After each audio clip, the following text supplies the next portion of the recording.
എതിർപ്പുകളൊക്കെ ചിലയിടത്തുനിന്നൊക്കെ ഉണ്ട്.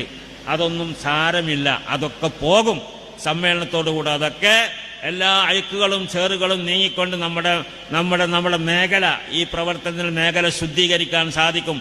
അള്ളാഹുവേ നീ തൗഫീക്ക് ചെയ്യണേ. ഞാൻ പ്രാർത്ഥിക്കുന്നു, എല്ലാവരും പ്രാർത്ഥിക്കേണ്ടതാണ്. എതിർപ്പുകളൊക്കെ ചിലയിടത്തുനിന്നൊക്കെ ഉണ്ട്. അതൊന്നും സാരമില്ല, അതൊക്കെ പോകും സമ്മേളനത്തോടുകൂടെ. അതൊക്കെ എല്ലാ അഴുക്കുകളും ചേറുകളും നീങ്ങിക്കൊണ്ട് നമ്മുടെ മേഖല, ഈ പ്രവർത്തനത്തിൽ മേഖല ശുദ്ധീകരിക്കാൻ സാധിക്കും. അള്ളാഹുവേ നീ തൗഫീക്ക് ചെയ്യണേ. ഞാൻ പ്രാർത്ഥിക്കുന്നു, എല്ലാവരും പ്രാർത്ഥിക്കേണ്ടതാണ്. പള്ളിയിൽ ഇമാമത്തെക്കാൻ ഇമാമിന് വിവരം വേണമെന്ന് പറഞ്ഞാലേ വിവരമില്ലാത്ത ഇമാമിന് നമ്മളെ കല്ലെറി അല്ലേ.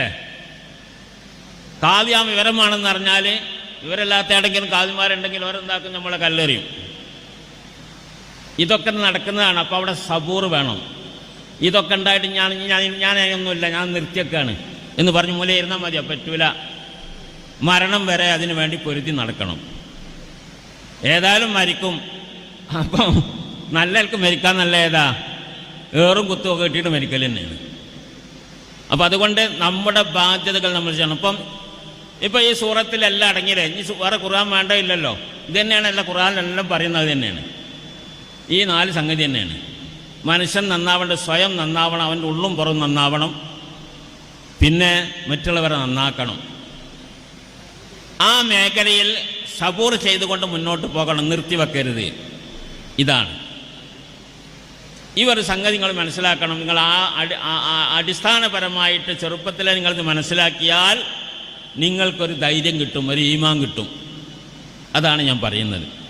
അപ്പം നമ്മുടെ അഖീദ, ബഹുമാനപ്പെട്ട റസൂൽ കരീം സല്ലല്ലാഹു അലൈഹി വസല്ലം കൊണ്ടുവന്ന അഖീദ അതാണ്. വസ്സാബിഖൂനൽ അവ്വലൂന മിനൽ മുഹാജിരീന വൽ അൻസാർ വല്ലദീന തബഉഹും ബിഹിസാൻ റളിയല്ലാഹു അൻഹും വറളു അൻഹു.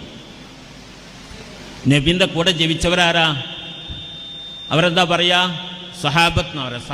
സഹാബി എന്ന് പറഞ്ഞാൽ എന്താ?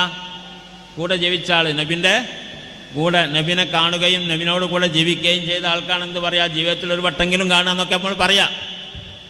എന്നാൽ കൊല്ലങ്ങളോളം ജീവിച്ച് പകർത്തിയ ആൾക്കാരാണ് മുഹാജിറുകൾ. സഹാബാക്കൾ 2 ജാതിയാണല്ലോ, രണ്ട് വിഭാഗമാണ്. ഒന്ന് മുഹാജിർ, മക്കക്കാർ. അവിടെ കുറഞ്ഞ ആൾക്കാർ